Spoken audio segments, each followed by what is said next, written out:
एक लंबे समय के इंतजार के बाद धनबाद नगर निगम और चिरकुंडा नगर परिषद को उनके प्रशासक मिल गए हैं। जी हां, देखा जाए तो जनता ने खूब प्रेम दिया, खूब विश्वास दिया और उसके बाद आज तमाम औपचारिकताएं पूरी करने के बाद धनबाद मेयर और चिरकुंडा नगर परिषद की अध्यक्ष जो है उन्होंने शपथ ग्रहण किया और धनबाद की जनता और चिरकुंडा की जनता की सेवा में जो कस्में खाई जाती हैं और उनको जो विश्वास दिलाया जाता है कि हाँ, आगे का जो कार्य होगा इनका वो जनता के सेवा के लिए होगा और जो समर्पण भाव है वो लेकर शपथ ग्रहण करके अब सभी निकल चुके हैं। अभी हमारे साथ मौजूद हैं चिरकुंडा नगर परिषद की अध्यक्ष सुनीता देवी। तो अभी हम सीधे इन्हीं से जुड़ेंगे और जानेंगे कि आगे के इनके जो विजन है वो क्या कुछ होने वाले हैं और जिस समय ये शपथ ग्रहण कर रही थी उस समय उनकी क्या अनुभूति रही।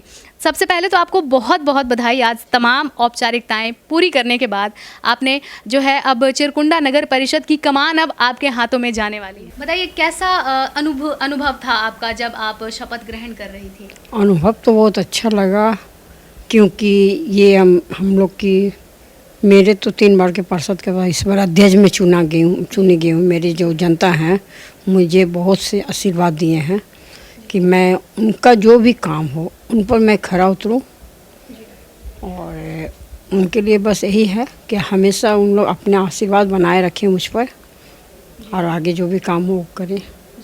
जैसा कि आपने बताया कि इससे पहले जो 3 बार है आप बतौर पार्षद जनता की सेवा में हमेशा से रही हैं। 3 बार यानी कि आपने शपथ ली होगी बतौर पार्षद और आज जो जिम्मेदारियां हैं वो बड़ी जिम्मेदारियों के साथ एक अलग शपथ पत्र जो है वो आपके हाथ में मिला, तो कैसा अनुभव था उस समय का? ये अनुभव तो अच्छा था ही मैडम, क्या कि शपथ एक होता है कि विश्वास दिलाने की ही चीज़ है कि मैं जो भी जनता के काम करूँगी या जनता के साथ जब भी मिलूँगी मैं उनका निष्ठापूर्वक उनका हर काम को मैं आगे बढ़ाऊँगी। इसीलिए शपथ लिया जाता है कि क्या ही कोई ऐसा काम ना हो या कोई ऐसा बात ना हो। क्योंकि पूरे चिरकुंडा की जनता ने आप पर विश्वास जताया है, अपना प्रेम दिखाया है कहीं ना कहीं वोट देने के माध्यम से, तो आप उन्हें अब क्या भरोसा देना चाहेंगे? किस तरह से उनकी सेवा में तत्पर खड़ी होने वाली हैं? जिस तरह की नगर पंचायत का विकास हो उस तरह मैं उनके विश्वास पर खरी उतरूँगी। जो मेरे जनता चाहे थे हर जगह कुछ न कुछ काम के लिए या उनका कोई भी और काम हो, जैसे जो सफाई है फिर हॉस्पिटल, ये सब बहुत दिक्कत थी हम लोग को, तो उस पर मैं विश्वास कर देता हूँ कि वो स्वास्थ्य केंद्र जो है इन सभी की क्या कुछ व्यवस्थाएं होंगी? आपकी तरफ से क्या आश्वासन देना चाहेंगे? मैं यही देना चाहूँगी कि जो मेरे स्वास्थ्य केंद्र है उसमें डॉक्टर नहीं है, दवा बीरो नहीं है, वो सब मैं लाऊँगी। हम लोग को बहुत जनता का ये होता है कि निरसा न तो धनबाद आना पड़ता है, उसके लिए मैं बोलूँगी कि आप लोग आप चिरकुंडा में ही अपना इलाज करवाएं और उसका व्यवस्था मैं ज़रूर करूँगी डीसी सर से मिलके कि इस बात को रखूँगी मैं कि मेरे हॉस्पिटल में भी कोई डॉक्टर और दवा बीरो आवे। मतलब जो चिरकुंडा या निरसा की जनता है वो छोटी मोटी बीमारियों के लिए, छोटी मोटी परेशानियों के लिए उन्हें धनबाद आना पड़ता है, ये चीज़ इन्हें काफ़ी कंसर्निंग लगी है, तो इस चीज़ पर ये सबसे पहले ध्यान देना चाहेंगी और साथ ही साथ ये निरसा और चिरकुंडा नगर परिषद के जितने भी लोग हैं उन सभी को ये आश्वासित करना चाहती हैं कि उन्होंने जो प्रेम जताया है इनके ऊपर वो कहीं ना कहीं विश्वास ये हमेशा बनाए रखेंगी। आज के शपथ ग्रहण समारोह के माध्यम से इन्होंने ये लगभग सुनिश्चित कर दिया है।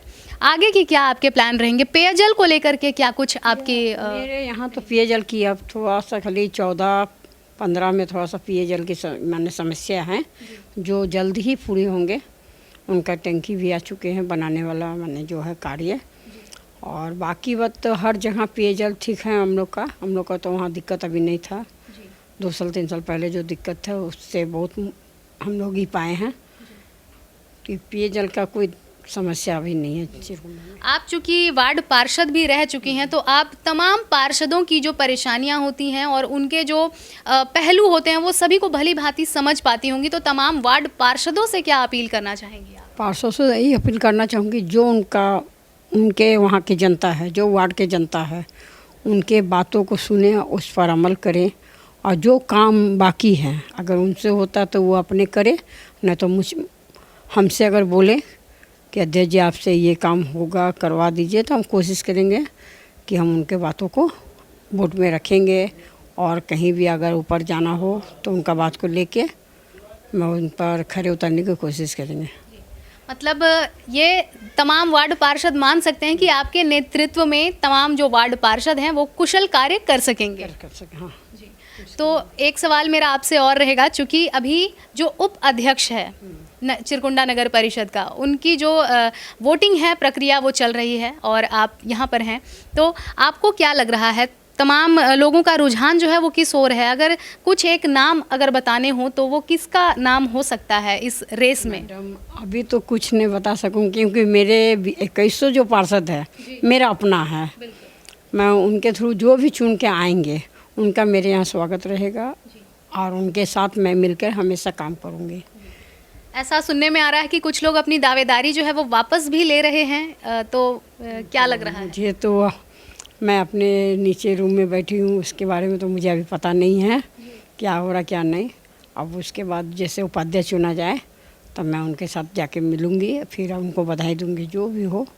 तो बिल्कुल ये हमने आपको सुनाई चिरकुंडा नगर परिषद की अध्यक्ष सुनीता देवी ने क्या कुछ कहा है और अपनी जनता को उन्होंने भरोसा दिया है कि आने वाले दिनों में चिरकुंडा की सूरत जो है वो अब बदलने वाली है, क्योंकि इनका जो नेतृत्व रहा है वो काफ़ी पुराना रहा है, काफ़ी एक्सपीरियंस्ड रही हैं ये, और साथ ही साथ इन्होंने जो अपने कार्यकाल में कार्य किए हैं बतौर पार्षद वो कहीं ना कहीं अभी के तमाम 21 वार्डों के पार्षद के लिए भी काफ़ी लाभकारी हो सकते हैं, क्योंकि इन्हें भली भांति पता है कि एक पार्षद जो हैं वो किस तरह से कार्य करते हैं, क्या कुछ उनकी क्षमताएं रहती हैं, क्या कुछ उनके जो लिमिटेशंस होते हैं वो होते हैं। तो कहीं ना कहीं ये तमाम वार्ड पार्षदों के लिए बहुत ज़्यादा लाभकारी होने वाला है, जैसा कि इन्होंने बताया, और इनके जो एक्सपीरियंसेस रहे हैं उसके दम पर आज इन्होंने एक अलग जिम्मेदारी के साथ शपथ ग्रहण की है। फिलहाल इस खबर में इतना ही, हम फिर लौटेंगे कुछ प्रमुख खबरों के साथ। तब तक के लिए देखते रहें मिरर मीडिया। कैमरामैन मुकेश के साथ प्रिया पांडे।